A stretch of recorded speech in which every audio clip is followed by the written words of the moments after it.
Welcome to Monday Morning Coffee with Inside the Firm. Each week, our hosts will be interviewing local, regional, and national business leaders to give you an inside peek into how they lead their business to success in the ever-competitive business climate. Welcome to another edition of Monday Morning Coffee with your host, Alex Gore. This time, I am here with Eliot Marshall. Now, Eliot Marshall, a little bit of history about him, has a degree in mathematics from the University of Colorado. And if you know of this guy regularly, you probably didn't know that. He was an Ultimate Fighter cast member on season 8. He has an MMA record of either 10-4 or 17-5, depending on where you look. It's 17-5. 17-5. There you go. After retiring from professional competition, he took over as the head coach of Team Elevations with notable students like TJ Dillashaw, Curtis Blaydes, Alistair Overeem. His Brazilian Ju Jitsu accolades are too many to read. Like, we would be here for a while. I was looking over them. We'd spend the first 10 minutes just reading them all. So what you should know was that he was the first American to win gold at blue, purple, and brown belt at the Pan American Games. Apparently, you can handle the white belts. I understand. So back in the day, real fast on that, they didn't allow white belts to compete. Oh. This is a new thing that they've allowed white belts to compete at the major tournaments. Gotcha. So someone could beat you because they could start out at white belt. Yes. Yeah. I'm sure somebody has. Yeah. I'm sure somebody has. There's no way. I watched a match where you defeated Glover Teixeira in 2004. I think it was by armbar. Can't remember. You're the host of the podcast, The Gospel of Fire, which shares the same name as your book. Currently, where I know you from, you're one of the co-owners and professors at Easton BJJ. That's a BJJ school in Colorado with 8 locations. 7 locations. His recent TED Talk is out, but now he's here with us inside the firm. Welcome, my friend. Alex, thanks for having me. How's it going? It's going. You know, we're all living in this coronavirus world, but it's going. Yeah. So, math. Mm-hmm. I only know you because, I watch videos when the coronavirus happened. Right. You're on the wall in Longmont, right? Seemed like a regular dude, seems like a fighter. And then this, were you always interested in math? So, I had always done martial arts my whole life, right? But like karate when I was growing up. And I just had great math teachers along the way. So that pushed me, and I wanted to be a math major and get as far away from New Jersey as I could, where I could ski. So I landed here in Colorado, and math. I wanted to be an actuary. After I was the president of the math club at CU, the very first president of the math club at CU. I don't even know if it exists anymore. Couldn't tell you. And what does an actuary do? You it's probability, right? You're the one for you work insurance company, okay, we're going to insure at this rate because of blah, blah, blah, and all these statistics. Yeah. Isn't it weird to you that you went from what some would consider, everyone has their niche, right? Mm-hmm. Because I love architecture, I love NASA, and some people might consider that nerdy, right? But I mean, math, you go from nerdy actuary to fighter. It seems like a dichotomy there, but maybe it's not. Maybe I've always done martial arts. I always said I was going to fight. I don't know how it happened. It just happened. I just fell in love. Martial arts has always been my safe haven. When you talk about a safe place, a safe space. Yes. Right? The fighting place is safe. Yeah. So I don't find them to be these things that we're doing now. Right? This is where I can't hear your idea. Right. You can't speak to me. That's not safe at all. That's almost, in my opinion, as dangerous as possible. That's one of the most dangerous things we have in the world right now. A safe space is a place where you go and people take care of you. Yep. But take care of you is what I need on one day is different than what I need on another day. And that's what I believe that martial arts really does. Yeah. It was put well. I can't attribute it to anyone, but someone brought up the question about how crazy our politics is. And it is. And it's divisive and all that. But one of the defenses about that is if you only have one ideology or one thought pattern, you actually aren't getting the best results, right? Because you can't test them out. You can't talk. You can't decide. You can't learn unless people can speak and have their opinion. I'll touch the politics for a second. There you go. And I didn't mean to go into this. No, it's okay. I think it's super important. Yeah. Joe Biden won. Okay. Yeah. If you're listening to this and you think otherwise, I'm very sorry. And I won't even say that I voted for him necessarily, but I did not vote for Trump. You know, right. Joe Biden's job, in my opinion, right now, the most important, the second most important, we got to handle this pandemic. Right. You know, the second most important thing he has to do right now is figure out with those 73 million people that voted against him, what it is they need. What it is they need to feel heard and safe and secure in their spaces, right? So that we can actually get back to this together thing and actually talk to a human being, not hate each other, not be calling each other racists and communists and all these other things that we say to each other. Treat it more like a martial arts school. Because I'm sure we have plenty of people, and I don't mind saying that I didn't vote for Trump and that I am definitely an anti-Trumper. And I don't mind saying that to the whole world. Sure. And then being in the school with a Trumper. Right. Like that's okay. I'm fine with it. I'm not like you need to leave. You're a piece of shit or any of that. Let's figure out how we can do this together, because that's what we do on a martial arts mat. When you and I train, I need you and you need me, but I'm going to try to kill you and you're going to try to kill me. So it's two polar opposites. Yeah, I'm totally my side. I'm very interested in me winning, getting better, all that. But you have to take care of me. Exactly. You need me there. If I go away and you make all of your partners go away, you're by yourself. Yeah.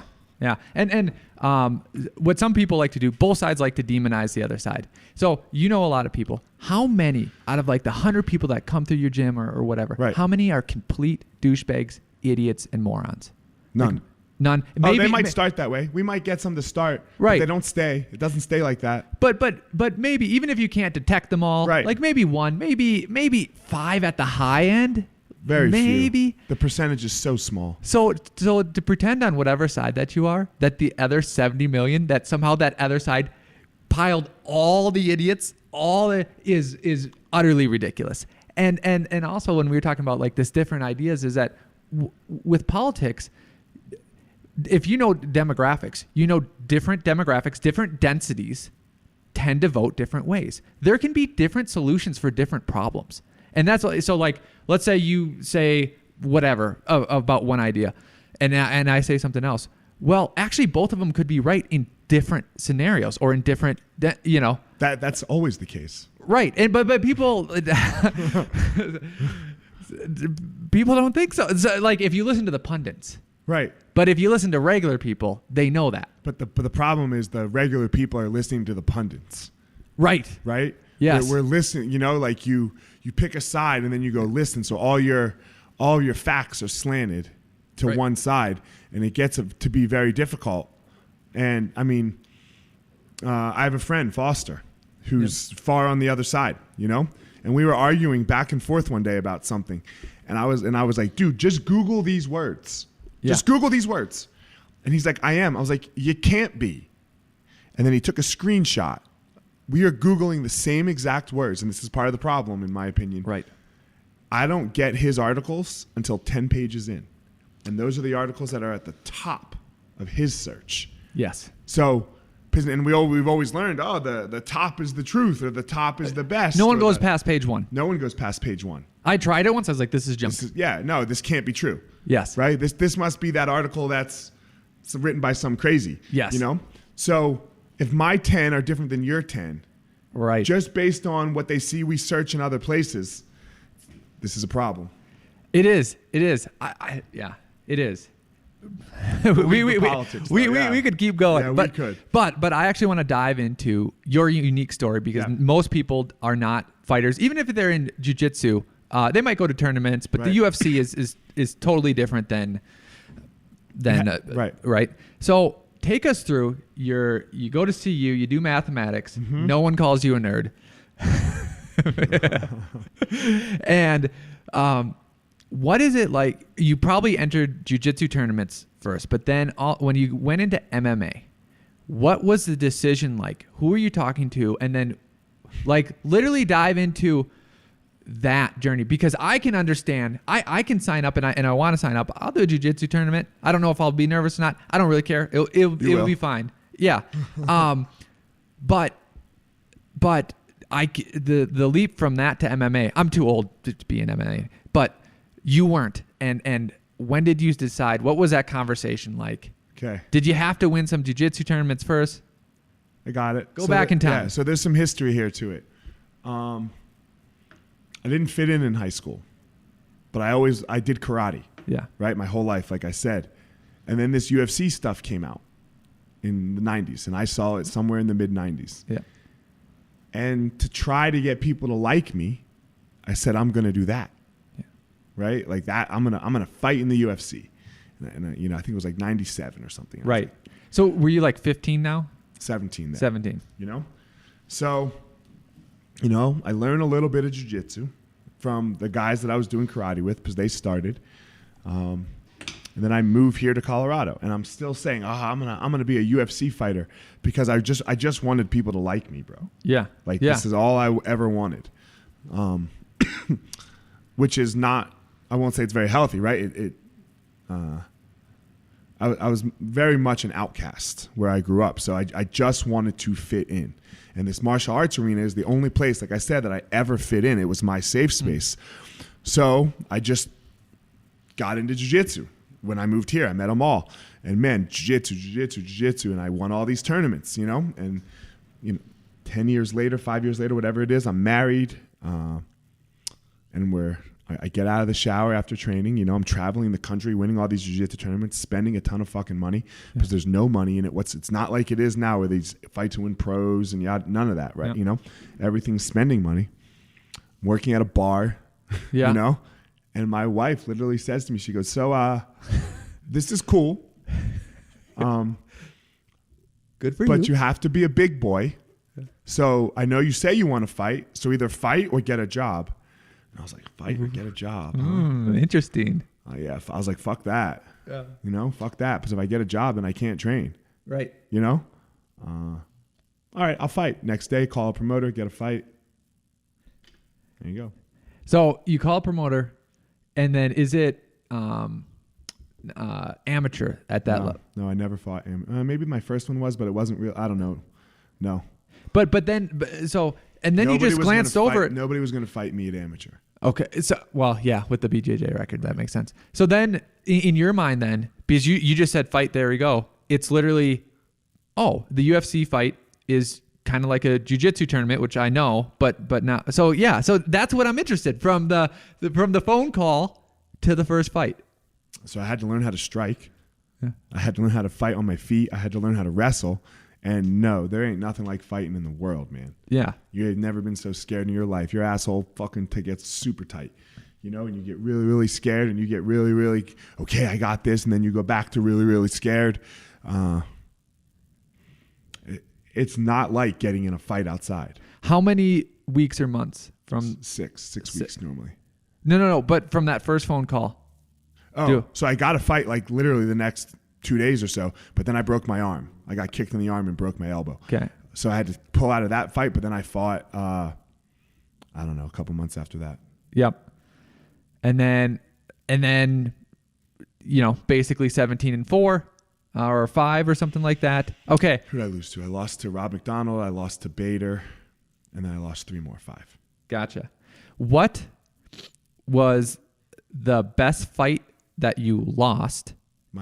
And what was the worst fight that you won?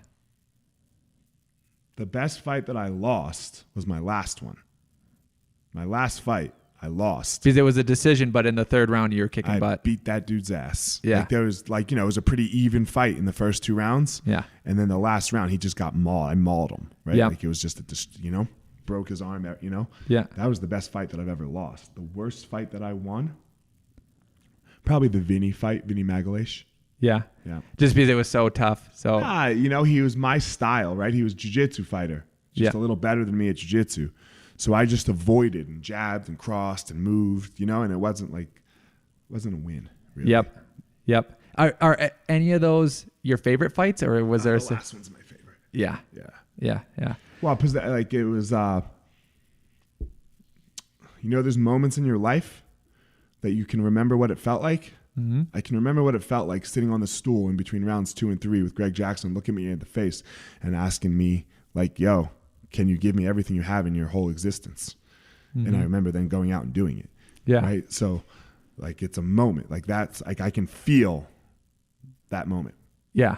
And then it was just 5 minutes of just everything. Yeah, and then it was what it was. Yeah. Awesome. And then you transitioned into coaching. Ownership first. So this is a weird thing. This Yeah. transition, this when people say transition into coaching, it's not like what it is now, like where you have these teams formed, you know, MMA isn't. Like, man, we coached each other. Dwayne coached me in my fights. I coached Dwayne in his fights. Tyler, Sean Sims, Brendan, Nate Dogg, like we coached each other.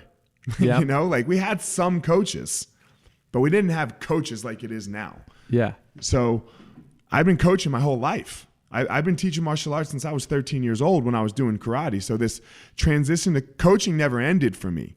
Like all the fighters from Easton, I was their coach.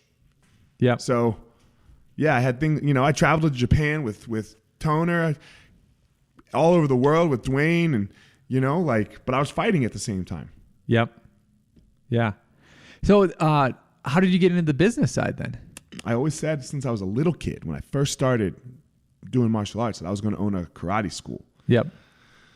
So, okay, I said I was going to do it. So I did it.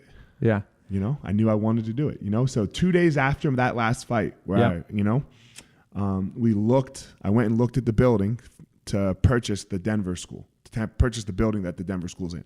For Easton. For Easton, yeah. So Amal and I had decided that we were going to join, you know? And you probably had known Amal for 20 years. Yeah, no, now 20 years. Yeah, I've known Amal since 1999. He's my first jiu-jitsu teacher. Yep. Now, you know, at this point now, it's 2011. Yep. We've been together the whole time. I went white to black belt with him. Yep. So, yeah. So then you're talking with him and you're like, I'll buy the building and we'll start branching out. And that was the first branch. Well, that was the first expansion. The school already existed, right? The first branch off the main truck. Yeah. Trunk. Yeah. Talk about that. How was building up a school? So he's my teacher. Yep. Right. And I have a lot, you know, and he was already successful. He already had the Denver school. He was already making a little bit of money. I don't know. He's probably making $4 or $5 grand a month, you know? So my goal was to make his life better, right? Like, okay, so if I'm going to buy in, I can't just buy in and keep it the same. Right. Right. Because if I buy in and keep it the same, it makes $5 grand a month. Now he's making $2,500, right? Because half of it's mine now. Yep. Right. And sure, he's got my buy-in money, but like, let's just put that aside over here. So let's make more than $5 grand. Yeah. that was my goal. Yep. You know? And my goal was very monetarily focused, things like that for the beginning of, you know, like, okay, we got to make this business, blah, blah, blah. And then we did it, right? We did it in Denver. We did it in Boulder. Yep. Yeah. You know, so, but then things shifted a little bit in 16. What do you mean by that? I had a mental breakdown. I had a mental breakdown / what I like to call spiritual awakening. Yeah. And, man, I saw that the goal needed to be people.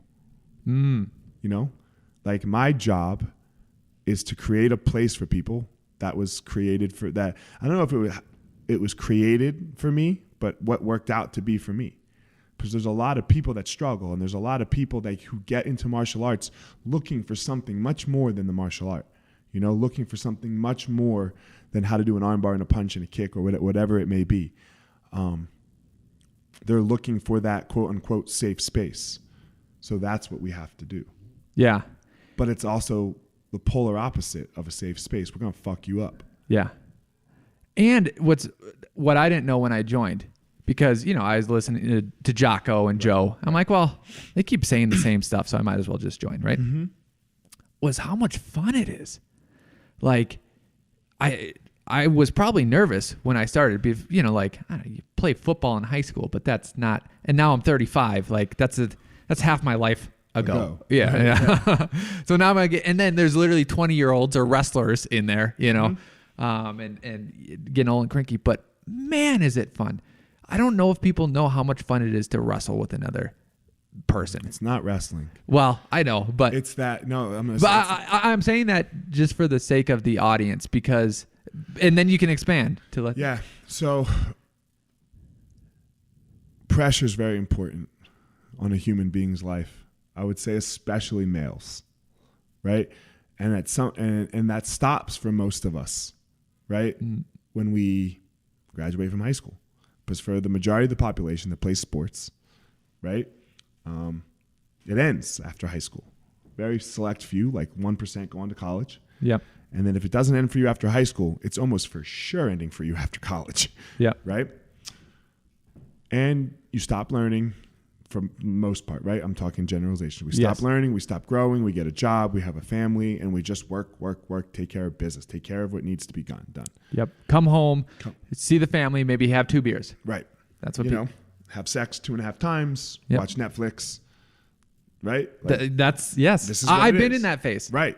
When you step on the mat, the unknown comes back, right? How am I going to solve this problem? I need to become more skillful. Right. Right? Oh, whoa, hold on. I have to do it with another person. I have to take care of that person, but try to beat that person. Like all these things, right? Your brain gets activated again. You start to be what I find is in one moment, the only moment that actually matters and the only moment you actually have. You don't have at 10:15 today. Like I know your calendar says you do. Yeah. And mine does too. But you don't have it yet. All we have is this moment right now. And that's what jiu-jitsu does to you. Because jiu-jitsu is like fighting. That is what it does. You are in a fight. You have no time to worry about the dishes, the kids, your wife, the job, the blood. It's gone. It's out. It's not there. But it isn't there anyway. It's only you putting it there and all these other moments where you're not paying attention to a moment. That's what jiu-jitsu does. That's the beauty of it. It teaches you to be as present as possible. So then you can walk through your life, take that skill, walk through your life, and learn how to be present there too. I think it also does 2 more things. Yeah. Building on that, it increases your feedback loop. Mm-hmm. Because all of a sudden you start to learn, and all of a sudden someone has you mounted, and they start to bring your arm up, and you're like, I know what they're doing. Whether I can stop them or not, who knows? But I know what they're doing. So then all of a sudden you feel, next round, you feel the knee going up. You're like, that's not happening again. And your feedback loop, the more you roll, the more you drill, increases. It just gives you another skill in life. And then the second one too is struggle, going against struggle. There's a difference between a struggle of, hey, someone's not paying on time, but they'll pay in a little bit, versus knowing what physical struggle is, true exhaustion. And then also you can also have that on your job site too. Like we do construction, and sometimes with the developments and pressures, like, okay, there is actual real struggle, and then there's not. And I don't know if, like what you said, if enough people know what real struggle is. It's important. Yeah. We have to do it all the time. Like that's why, in my opinion, that's why we're, okay, it's not the only reason, but it's one of the things that's upsetting about this pandemic is we can't struggle. Like as a society, like we can't be mounted. Like we're mounted right now. Okay. Don't freak out. Yeah. Right? Keep your arms in, stay safe, work through this. You don't get to get out when you want to get out. Your partner has to present an opening to you. Right. Unfortunately, this pandemic hasn't presented an opening quite yet. Can you be mounted with someone's hand in your collar ready to choke you and not freak out and not just go, fuck it, here I go. Both ends of the spectrum, right? Like, because, for example, with the pandemic, you have people going, this shit ain't real. I ain't doing nothing. I'm not going to figure out nothing, right? I'm just going to live my life because they can't figure out how to deal their business, their whatever, their life. And then you have oh my God, I'm so scared. Yeah. Oh my God, I'm not going to leave my house. I'm not going to touch anything. I'm going to wear 30 masks. I'm going to wear a gas mask if I have to. I'm going to yell at other people. I'm going to yell at other people, right? Man, no. Can you just stay safe? Like maneuver a little here, maneuver a little there, and just and just chill and just chill and understand that this too will pass. Absolutely. And jiu-jitsu teaches me that, right? Fighting teaches me that, because you don't win them all. Yeah. You don't win them all. You have to learn how to lose a round and then fight again. You have to learn how to be down 10-0 and then come back. You have to, like, these are all the skills, it's, you know, that you have to learn while you're getting tired, while you're getting beat on, right? While you are physically struggling. And if we can take that physical struggle to our real life, that the mental things that we learn, that is the true power of what jiu-jitsu does. Yeah. It goes what you were saying, which relates to the virus, because I started right before the virus. But I remember, and it's a common thing with new people is, dealing with someone putting pressure on your chest or knee on belly. And that's it. And they're just wearing you down. And you're like, I can't breathe. Everybody taps. It's terrible. Yeah. And you gotta learn to deal with it. But everyone taps from that at first. Oh yeah. Everybody. Oh, I did. Me too. I was like, I need a break. Yeah. It's too much. It's too much, you know? And you know, maybe we'll make all these excuses, my toe, my foot, my wrist, my whatever, right? But the other beautiful thing about the mat, you can never scream fake news. It's always the truth. Whatever just happened, okay, you lost. Yeah. Like I'm a black belt, you're a white belt. Yeah. If you catch me, you catch me. Sure. I'm just saying, right? If you catch me, you catch me. Yeah. That's what it is. Yeah. Like, you can't say that didn't know that. Like, like even people that are my level or close to my level, let's say, right? Man, if I win that day, great. If I lose the next day, that's the truth that next day. Yeah. Like, there's it's honest. Yep. You can't get around it. You know, your leg hurt, doesn't matter. Your this, doesn't matter. You were tired, didn't sleep well, your wife, your blah, blah, doesn't matter. Nothing matters. Only the mat matters. Yeah. How much money you have, who cares? Doesn't matter. Doesn't matter. Doesn't matter. Doesn't matter. Never matters. Yeah. That was also the interesting thing too, is knowing when you go in how much skill everyone actually has. And then you're in the locker room, one's a UPS driver, one's a cop, one's a professor, like they're all over the place. And then there's some rich billionaire. And then sure. there's some broke kid. Oh, absolutely. Right? Absolutely. And yeah. How do you now split your time between learning, training, and running the business? So running the business is Mike Tusigna. Yeah. Mike's the CEO. He's the fucking man. Everyone needs a Mike Tusigna in their life. I don't have to. I get to do what I want. You know, I get to pick the projects that I want to be a part of. Yep. And I am the face. I am the public face of the company. My job is to make sure everybody feels very empowered, you know, to keep the jiu-jitsu on the up and up. That's me and Professor Alex Huddleston. We're really, the focus is on the jiu-jitsu side, launching this online business of Easton Online. And then I also have my personal brand of, the Gospel of Fire, Find Your Power. Yeah. So what's that about? It's about my brand. Look, so through this breakdown that I had, I realized that I had a unique power. Okay. I'm not special. No one's special. Unique, right. Not special. So I think everyone has a power. Every single person in the world that exists, that walks, and that takes a breath, they have a unique power. Yep. We all need to harness it. And I want to help other people find their power, because it's through struggle, it's through difficulty, it's through love, it's through connection, it's through another human being, it's through really caring, it's through empathy, it's through vulnerability, understanding who you are, really who you are. Like, who the fuck are you and who am I? But this is hard work. This isn't easy work to do. This takes a lot of time and a lot of effort and a lot of sleepless nights and a lot of crying and a lot of pressure. But we can do it. Every single person can be amazing in the world. That's your power. It's that thing that makes you amazing. It doesn't necessarily bring you a lot of money. It doesn't bring you fame. I don't know what it will do for you. But it lets you put your head down on your pillow for the last time And like you get to take a big sigh and go, hell yeah, man.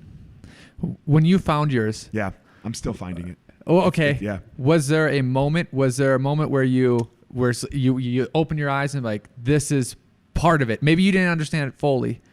And then what is it? Mm-hmm. We'll stop What there. is it? Yeah. I can survive. I can fight, man. Not this. Yeah. Not the fight. But whatever you put in front of me, I will go. I will keep charging into the arena that I am in currently. If I have to shift, I'll always shift. But I'm not. But I will keep fighting. I have the fear. You know, like when you talk about this fight or flight thing, I am not fight. I'm flight. The fear is the first thing that jumps off in me when things get triggered. But I've learned how to harness, how to stop and go, no, I need to fight. Has that mainly come from internal? Internal. All internal. All self-work. Yep. All self-work, meditation, breathing exercises, a lot of reading and studying, a lot of therapy. You know, I go to therapy, I talk about it. A lot of just being very, very vulnerable about my weaknesses. Right. Well, if you know, so often we try to hide our weaknesses. We try to bury them down, right? Like, don't let anybody see them. This is where I'm bad. Look, you have them, I have them. We all have them. And we don't want the people to see them because we're afraid. If they see them, how will they use them against me? Well, what if I just tell you what they are? Yeah. Do you think that your quote unquote weakness nature, nurture, or both? Nature. No, both. My weakness is that I'm afraid. Yeah. I'm afraid to be alone. This is my greatest weakness. I'm afraid that you, Alex, won't like me. Right? Like not true, by the way. But I appreciate it. But that's what I'm afraid. Yeah. That's my fear, is that because I come from Holocaust surviving grandparents and a father who grew up during civil rights. Right. Ostracized. Yeah. Ostracized in the biggest ways that we've seen people be ostracized, right? Like, so I'm afraid that will be me. And then it actually came true in my life. I had no friends when I was a kid. They spray painted my house with swastikas and Nigers go home. Yeah. You know? Couldn't spell the word right. I sat at lunch by myself because no one would be my friend. I wasn't allowed to go to people's houses because I had a black dad and a white Jewish mom. You know, so this is New Jersey in probably Jersey. 80s, in the 80s and 90s. Yeah. So this was my life. So it actually happened. Like this "you are alone" thing happened. You know. Yeah. So I'm still. It's my fear, right? It's I will be alone. Hitler will come again, and I won't have anyone there to help me. Right. Because that's what I was told. Right. So here comes the nurture part. My grandparents, Hitler was always coming again. Right. Hitler was always coming. Like you have to be ready for Hitler. Right. You know, so so I've had to learn how to say fuck off to that idea. Yep. It doesn't go away. It's still there, man. Like to this day when I have a party, and I say this all the time, when I have a party, if you're supposed to show up at 4:00, everyone's supposed to show up at 4:00. No one shows up at 4:00. No. Only assholes show up at 4:00, right? You give the host a little more time to get ready, right? Right. Like, at 4:00, I'm nervous no one's coming because that actually happened to me. Yeah. It's hilarious. I can admit that I am the asshole that shows up at 4:00 because the whole day I'm sitting there and then either me before or with my wife. Now it's like, oh, we got the babysitter early. Right. We got to get away from the kids. We'll go show up. I don't know what it is, but every time our friends invite us over, we are sitting outside the door 3 minutes early and be like, okay, let's not knock. And every time we have a party, it's 5 minutes late, at least. Right. And we're like, why aren't they there? And I just realized this too, like, because college, college, you go to parties all over the place. And I was like, oh, I don't want to go back to, not that I ever would, I have a wife and kids, but being like, that doesn't appeal to me now. And then I go, wait. It didn't appeal to me going into another person's house where I only knew 5 of the 50 people. But when it was my house and I knew 50 of the 50 people, then I'm more comfortable. That's just a segue. Look, it's what I build armies. This is what I like to do. Yeah. Through the vehicle of martial arts. I love to build armies. Yep. That we will march to battle together. I will gladly walk first. I want you right here. I want you on my shoulder. Right? I don't want to be I get it that I am the leader. I understand that. That's why I'll walk first. But leaders, in my opinion, they don't have followers. There's no followers. No one's following me. We're in this together, you know? And I like to build armies because of my past and my history so that I know I'm never alone. Yeah. Know? Yeah. That's what I do. I think, well, we can dive back into politics a little bit. Yeah. I think too, I've been reading a bunch of different histories. Always kind of been interested in it. Been in the Army for a while too. Okay. And the more that I learn, the more that I realize what I thought in high school is way different than what the reality of history really was. I joke with my guys. In architecture, you have to pass 6. They keep changing it. How many tests you have to test, right? So, and we teach here, and I keep saying, you want to know another ARE fact? And then I'll hit them with a Native American story, right? and I came to I said, I don't think anyone, if you really knew what history was, wants to be born before 1940. Like your birthday should probably not be before. If you're just looking at odds, right, of medicine, of war, survival, right. Yep. And there was Vietnam, there was other things, but the more I read about these, is like, I don't think you really know. But if you were born in 1940, you probably didn't want to be born before 1860. Yes. Right. So it's always going to shift. They're going to look at. We're going to look. Hopefully, if we do a good job, they'll look at us the same way and be like, "Oh my God, could you imagine being born in 1980?" Oh yeah. And one of the funny ones that I think I'm predicting is, like, I hope my grandchild comes to me and says, "Grandpa, what were you guys thinking?" I'm like, "What are you talking about?" So you decided that it was okay to dig up the earth, find old broken down oil dinosaur plant, and then light that on fire, and you thought that was a great idea?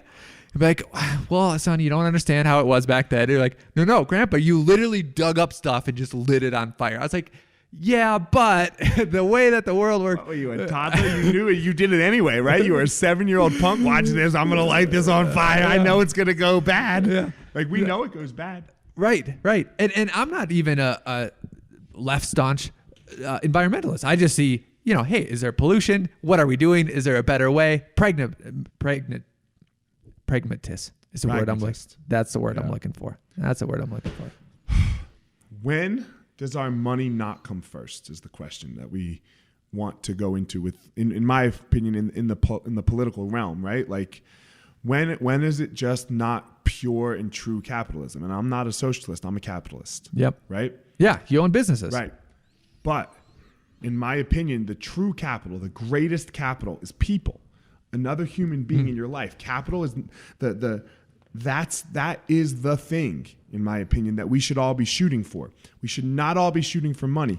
Money can be a key performance indicator, like KPIs, right? Yep. It can be a KPI of if you're doing a good job, but it's not the KPI. Right. And I think because Easton surprised me, because I talked about this when I was talking to Jordan. I thought I was just entering a gym. I've been part of gyms before, stuff like that. But then just the vibe was totally different. And then understanding, like, I would see little things about how your system was set up. I was like, oh, they're tracking things. Like, they got their stuff together here. This is not just like walking into some garage, and just doing whatever. And to go on that too, so your focus on humans, I think, relates back to capital. That's my capital. Yep, exactly.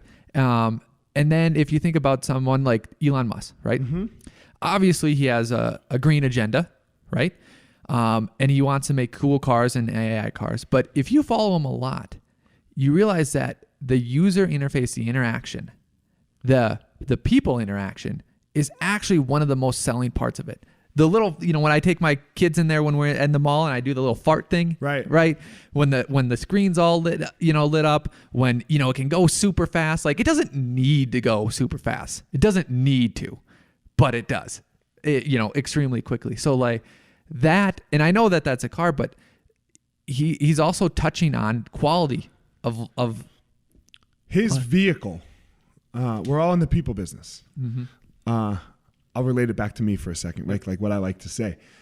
I don't get paid to teach jiu-jitsu. I teach jiu-jitsu for free, 100% free. I get paid to take you on a life journey, right? I get paid. That's what you're paying for. You're not paying for jiu-jitsu. I haven't taken a penny for jiu-jitsu in years. If I teach a private lesson, no one pays me. If I teach a seminar, no one pays me.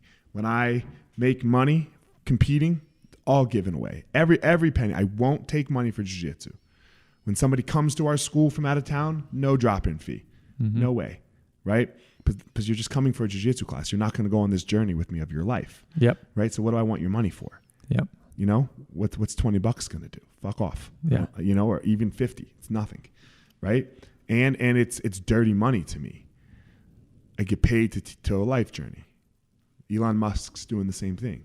His thing is cars, or his thing is SpaceX, or his thing is what the future can hold, right? But he's taking us on a life journey. He's not taking us on buy my car journey. Now, look, you have to buy his car, right? Like you buy his cars. You do all the other, how much, I don't even know how much your membership is. What is it?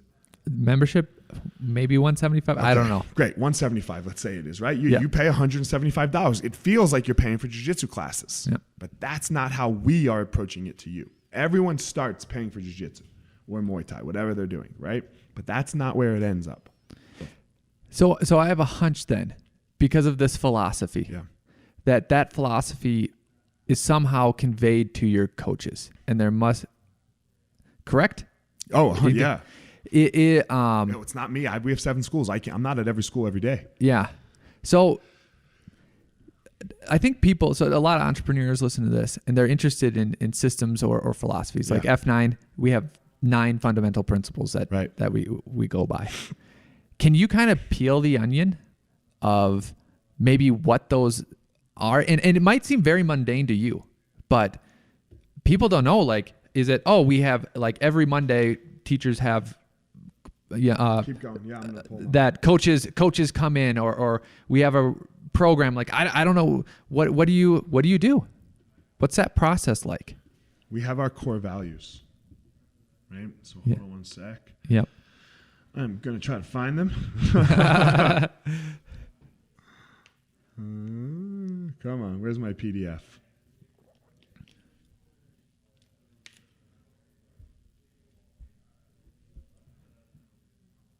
No worries. While you're so integrity, stewardship, things like that, right? Yep. We know that these are our core values. Sorry, froze. Yep. We have them and we live by them, right? I think as an entrepreneur, in a core value, let's define a core value in my opinion. It's something that you're willing to lose friends and money over. Like, if you violate this, right? If you violate this, then we can't be friends. Yep. Right?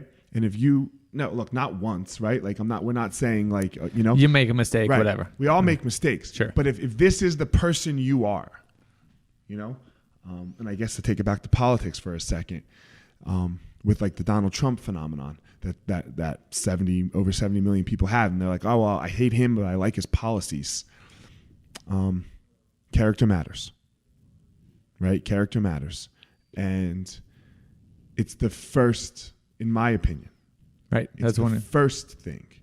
It's the first thing that matters. So if you have terrible character and amazing policies, you're disqualified. Now, it's not the only thing that matters. If you have amazing character and terrible policies, you're disqualified. Yep. Right? And no one's character is perfect. Right. No one's character is perfect, right? We all make mistakes. I'm not saying that. But character matters. Decency matters. This is the most important thing.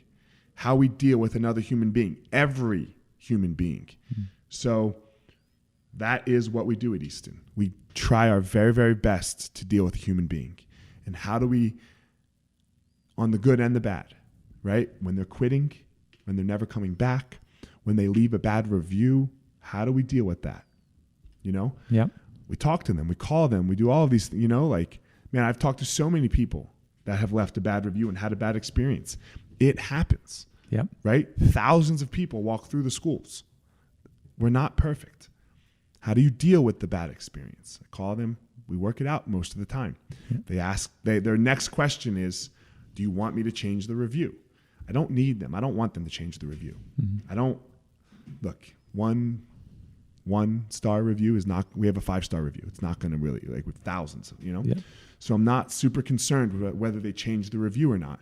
I'm concerned that you, Alex, who had a bad experience at one of my schools, I did not empower you. I didn't do that. I didn't empower you. So if I didn't empower you, I failed. I failed. How can I make a change so that I can start to empower you? Whether it's with me or not with me, it's okay. Sounds like it's not going to be with me. No problem. Yep. But I want you to find your power. So over the years, you've gotten a bunch of these. Yeah. Were there any patterns that you saw that, okay, we need to slightly adjust? Oh, yeah, Yep. Of course. Or was it also, because this can be too, they're like that 1 out of 100. Those do exist. Right. That, for you, Trump.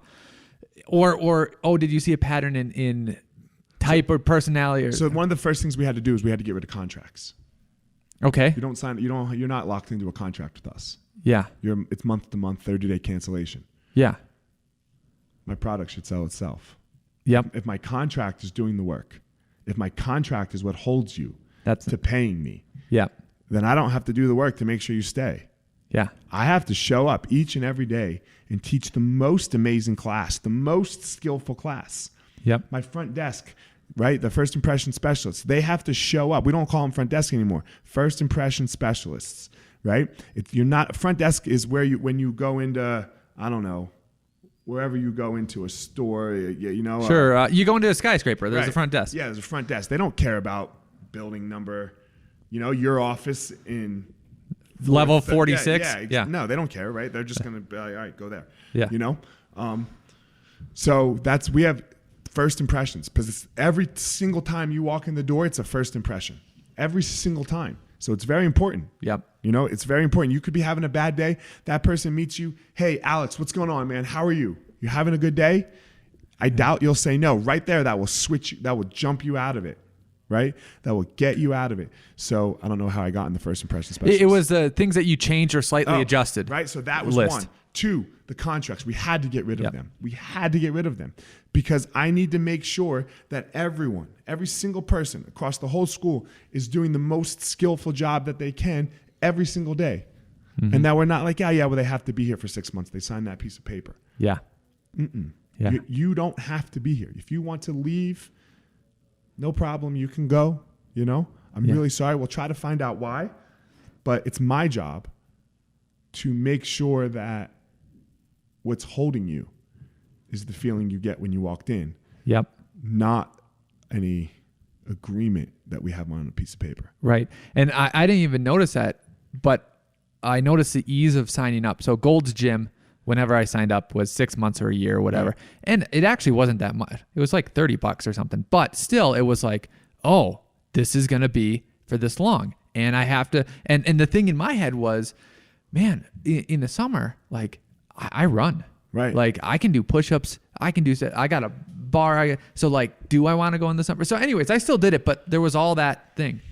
I don't even remember thinking about that because it was never presented to me as a decision point. It didn't exist. I never even, It doesn't exist. Yeah. Like we find out when you like to train, how you like to train, why you're here, right? And then we show you the price. Yeah. Right? Like this is the price. This is how much it is a month. If you want out, you just give us 30 days notice and you'll be out. Yep. It's not a thing. Yeah.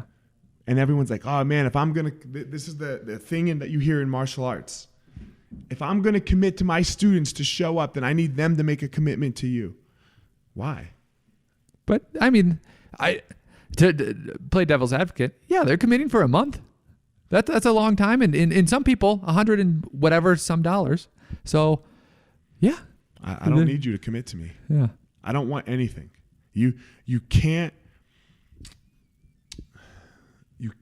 want reciprocity, right? Like you can't just be like, oh, if I give you, you give me. You have to give. Mm-hmm. The idea is just give. I don't know that if I give to Alex, I don't know that Alex will give it back.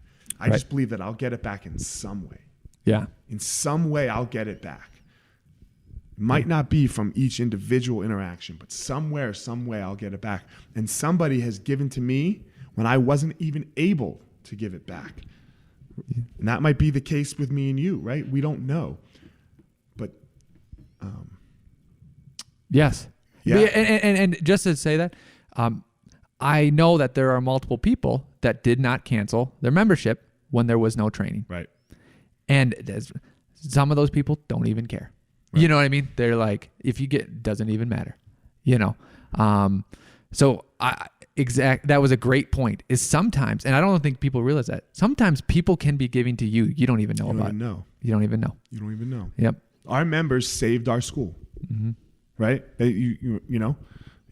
People paid, 50% of the people paid. And now look, this is no knock on if you didn't pay, right? Right. Like, yeah, it was please, tough to. We were all in tough situations, right? So please, but look, the 50% of the people that paid, that's what got us through, right? That's what helped us get through. That's what's helping us get through. So that, in my opinion, you didn't keep your Gold's Gym membership. No one kept their Gold's Gym membership, right? No, they did not. Lifetime Fitness, 24-hour fitness, whatever other fitness, no one did that. Because why? It's not a place for you. It's not a safe place. It's a place that you use. It's a prostitutional relationship in a way, right? Like I use you use me, whatever it is. Yeah. Here's our exchange of money. And everyone's okay with it. It's okay. Yeah. Like we agree that that's what it is. I just don't like those type of relationships. Yeah. You know, I like relationships where, and look to more on the people paying, right? Like we never said we were going to pay you all back if you kept paying. You're right. Because we can't. Yeah. Right. Like I can't give you that money back. I'd go broke later. Like yeah. I would have survived now. And then in the process of paying you back, I would have lost it then. Yeah. Right. So we can't give the money back. I can only give you the feeling back. Yep. And that's what we're trying to create. That's what we're trying to do with our business, so that you can be like, look, this is my place, man. These are my people. I need this to be here. So if you need it, if it's a need, you'll do anything to make it happen. And that's the important piece, in my opinion. And then, you know, part of the whole money thing is everyone's like, oh, they paid you, you made money. Or money in general. As a business owner, you have to take care of your employees. Right. Like, you know, you have to. My goal is to have all of the GMs, you know, I'm super close with Mike, Ian, Valor, right? Mm-hmm. They're the GMs right now. Mike's the CEO. I want them to live my life. I want them to be as successful and monetarily sound. Yes. I want them to be where I am. They work with me and, like, you know, technically for me, let's say, right? It's my business with them all. I need them to get to me. The only way they do that is if they bring somebody else to them. The only way they do that is if that person brings somebody, right? Yep. Like we have to be, come on, let's go. This is what you have to do as a business. Now, look, you have to be financially sound. You can't just throw all your money away. Right. But you can't take it all as the business owner. You have to be, because your employees, I never want them to work somewhere else. Yeah. Right? Like I don't want them to. Like I want everyone to be with Easton forever. So that means I have to create a career for them, not a job. Because if you create a job for somebody, if they go find another one that pays more, they'll go do it. Yeah. You know, Mike and Ian started their own business now. Yeah. It's great. Dog training, you know, but they're still with us. Yeah. Right? They're still with us. That's amazing. That's exactly what I want. I want my employees to do that. When did that switch happen? Around the same time in 2016? Was it always there? Did you take some steps with They saved my life. Mike and Ian and Ian's brother Will saved my life. Yeah. I was losing it. I was losing my mind, and they would stay on the phone with me all night, every night. I would have a panic attack. I'd run downstairs, and I'm talking every night for a month. And sometimes I would fall asleep, and they would hang up a little later, and I would stay asleep. And sometimes I'd fall asleep, and then I'd immediately wake up, call them back. And sometimes we were just on the phone all night long. And I'm talking every night for a month. Yeah. They saved my life. I don't know what I would have done. I don't know what would have happened to me in that month if they weren't there for me. You know, and you can say, oh, yeah, you're a fighter. You would have made it, blah, blah, blah. We just don't know, right? I don't know. So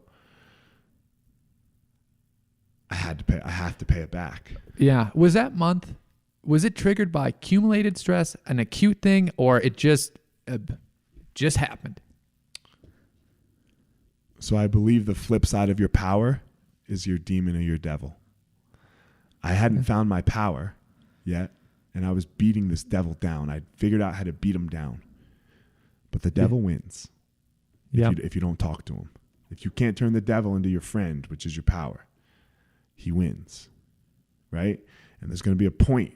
Comes a point in everyone's life, in my opinion, where he's going to come say hello for a little bit. Yeah. You know, and you're either going to keep having this process of having to beat him down, or you're going to have to figure out how to say hi and have him sit with you so that you guys get good with each other. Yep. I was beating him down and for decades, you know, and he said no more. Yeah. So Steve Jobs has this persona of always being an a-hole, and his power is also his Achilles heel. Yeah. But what people don't know is that once he got fired from Apple the first time, and he went and he funded Pixar and really helped Pixar. Yeah. They told controlling, maniacal Steve Jobs, who is very detail-oriented, makes perfect, beautiful things. Yeah, when it comes to movies, you can shut up. You can shut the fuck up. Right. Like, we don't care. Like, you can handle the business, you can do distribution deals, but like when it comes to this, just don't talk to us. Like, you might say something, but we're really not going to listen to you. And then the second run at Apple, he obviously was in control, but he found his duality. He knew his duality there. It's the same. Everyone's. Yeah. My power is that I can fight, and my demon is that I'm afraid. Yeah. You know? My demon is that is my fear. But it's the same. It's my anxiety. That's the same thing. Yeah. That makes a lot of sense. So, yeah. So as we wrap this up, I'll let you take the parting outro. Anything you want to leave people with, anything you want to tell people with, and then where to find more about you. So where to find more? My TED Talks on YouTube. Everything's my YouTube channel, my Instagram. I have an email list. I'm about to release my first course on how to find your power. So that's coming out. Just go to my website, elliottmarshall.com. Excuse me. So yeah, that will be coming out hopefully here before the end of the year. And what do I want to leave you with? I want you, everyone, and even if this is the only time you ever hear me talk, ever, or say anything, I want you to know that you're enough. You're enough to be amazing in this world. And sometimes everyone, we on the political things, we hear that and we go, oh, man, you're telling people not to, blah, blah, blah, or, oh, man, you're so great. No, you're only enough in this very moment. And that's all you have. But in this very moment, you better be doing something to keep being enough so that tomorrow when you show up, you're enough. You can't stop. You can't stop having pressure put upon you. You can't, you just take one small step forward, Well, if you can't take a small step forward, like many of us are right now with this virus and pandemic, just keep your nose and mouth above the water. That's work, right? Just do the work. If you do the work, you will always be enough. You will never not be enough.